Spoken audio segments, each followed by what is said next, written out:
Big pass அப்படின்னு. Hi hello வணக்கம் friends. இன்னைக்கு நம்ம எதை பத்தி பார்க்க போறோம்னா, நேற்று பிக் பாஸ்ல பாத்தீங்கன்னா மணி பாக்ஸ் செட் வச்சிருந்தாங்க. அதுல வந்து பாத்தீங்கன்னா நம்ம யாருமே தோற்றாங்க, காணாம வினோத் பண்ண எடுத்திருக்காங்க. சொல்லப்போனா அவர் தான் ஏன் டைட்டில் வினரே, அவரே இப்படி பண்ணிட்டீங்களே. ரொம்ப கஷ்டமா இருந்தது எனக்கு. என்ன சொல்றதுன்னு எனக்கு தெரியல. அவர் கொஞ்சம் பொறுமையா இருந்திருக்கலாம், கொஞ்சம் அவசரப்பட்டுட்டாரு. பட் ஆனா அவர் தான் உண்மையா சொல்ல போனா அவர் தான் டைட்டில் வின்னரு. வேற யார் வந்தாலும் அந்த இடத்துல ரீப்ளேஸ் பண்ண முடியாது.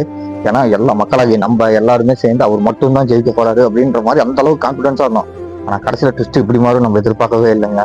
இப்போ பாத்தீங்கன்னா கானா வினோத்தனா, நீங்க இந்த வீடியோ பார்த்துட்டு இருந்தீங்கன்னா உங்களுக்கு தான் என்னோட ஃபுல் சப்போர்ட். உங்களுக்கு தான் நான் நிறைய தடவை ஓட் போட்டுருக்கிறேன்.